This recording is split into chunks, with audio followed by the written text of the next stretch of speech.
Y'all, let's have a hard conversation.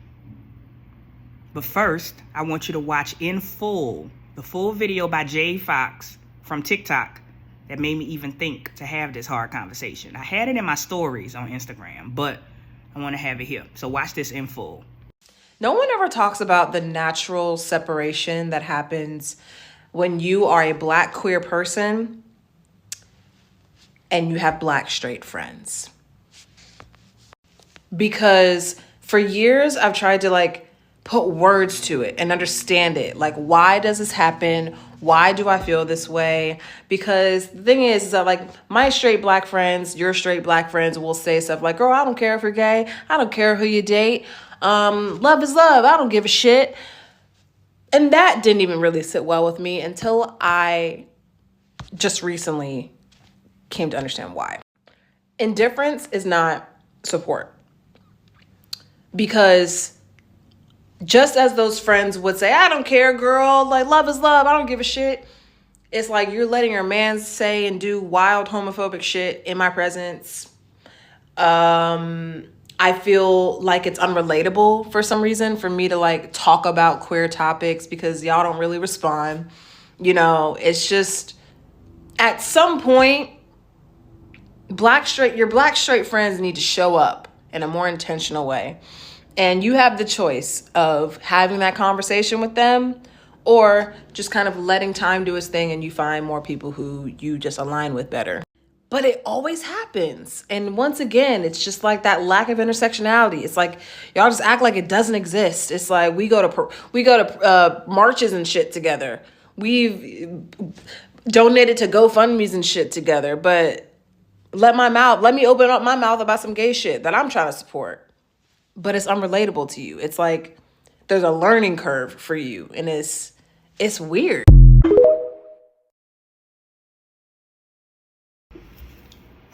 So this is the hard part of the conversation. Straight Black people do not actually see the need to support their Black queer friends. Full stop. Straight Black people actually don't see the need to support us. Outside of a surface level, often they don't see the need for why our sexualities, our genders should even be focused on so much. When Jay talks about this inability to even hold conversation about things we talk about, I have posted previously about Share the Sexuality Air. It's a green tile on my Instagram. And I'm saying that I feel safest and most vulnerable with my straight friends who share the sexuality air.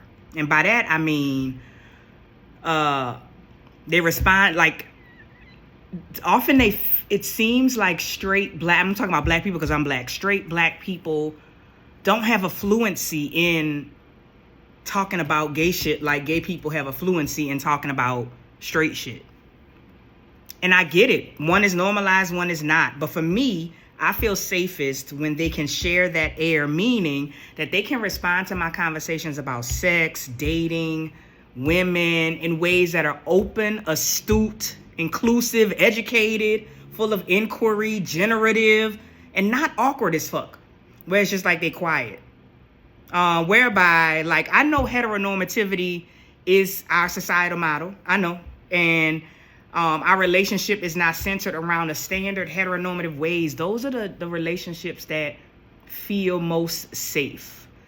I think another piece that Jay talked about that's really important reminds me of the fact that not only are our straight Black friends don't really see the point in supporting us for real, and I know that it's hard to hear, but if you sit with that and really interrogate outside of a surface level support, outside of the I don't care that you gay, I love you anyway.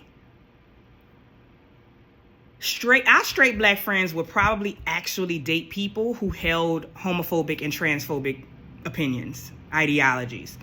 That's not a non-negotiable for them in dating. They often chuck it up to nobody agrees with everything that their partner says. You disagree with a lot of things your partner says. So the oppression of us is not enough for it to be a non-negotiable in who you choose to date. Most straight black people would date a homophobe or a transphobe, but they love you. They don't care that you gay. They don't care that you non-binary. They love you anyway. So when she talk about how people would allow their partners to say mad wild shit about gay people, yeah, because the oppression of us is not enough for that to be a non-negotiable in who you choose as a partner. Because when we talking about like support, we're not just talking about, oh, you're going to come to a pride parade, or, oh, you're going to donate to a GoFundMe. We're talking about material lived conditions and how you make decisions around that. So around the sexuality air, like I was saying on that other Instagram post, I love a good old conversation about penis and schlong longs and the cute boys. But I also feel like my straight friends are not equally as comfortable talking about twats and boobs. Because there's not a fluency. And I don't mean ignorance, to jokes, but I mean actually not having the capacity to hold those conversations. And I remember terming, because I looked it up, no one else has used it, intersectional platonic intimacy. I made it up, cite me. And so I'm gonna read the definition of what I created. The co-creation of and capacity inside of non-sexual platonic relationships for a total, holistic, and complete honoring of the social and political identities of all persons involved. The co-creation of and capacity inside of non-sexual platonic relationships for a total, holistic, and complete honoring of the social and political identities of all persons involved.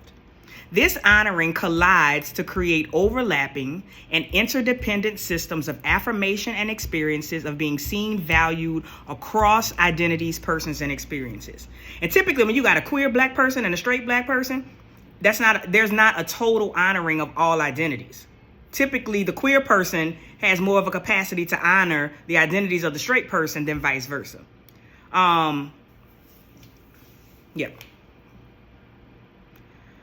So basically, can straight people astutely talk to their queer friends about sex and sexuality in ways that are inclusive and open? And I am not talking about body parts and fucking.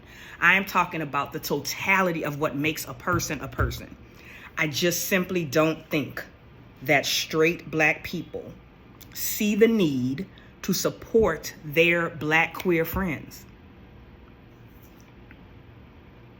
When it comes to that having to also include changing or maneuvering their lives in ways that are beyond the cursory surface level. They will still choose transphobic and phobic trans partners. They will still choose.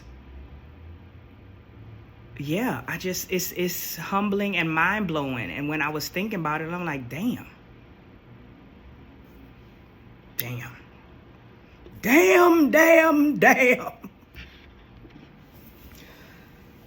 So one of the questions might become, are we really friends with these people? And that's hard to just flat out say yes or no, because most of us black queer people are just now getting on board with these things called boundaries and non-negotiables and this language of being able to choose oneself and like legit free will. And many people we talking about in these conversations have been our friends before we saw the world the way we see the world. Like many became my friends even when we personally held transphobic and homophobic opinions, although we ourselves are queer, non-binary, not straight people. And so we all unlearning. Like I would love for it to be that affirmation from people didn't stop where their discomfort began, because that's often what we see is like, oh no, I affirm until it hits up against my lived experience every day. Like I would love that, but it's true that only one of my straight friends has ever said something like, and he knew he had to clean up his views on queer people before we got together because you, my friend, he trying to get in my life. One friend out of all friends. But I also know that we are all learning, and that don't exclude the straight blacks. Trust me, that's not what I'm saying. So yeah, that's where I'm at. Where y'all at?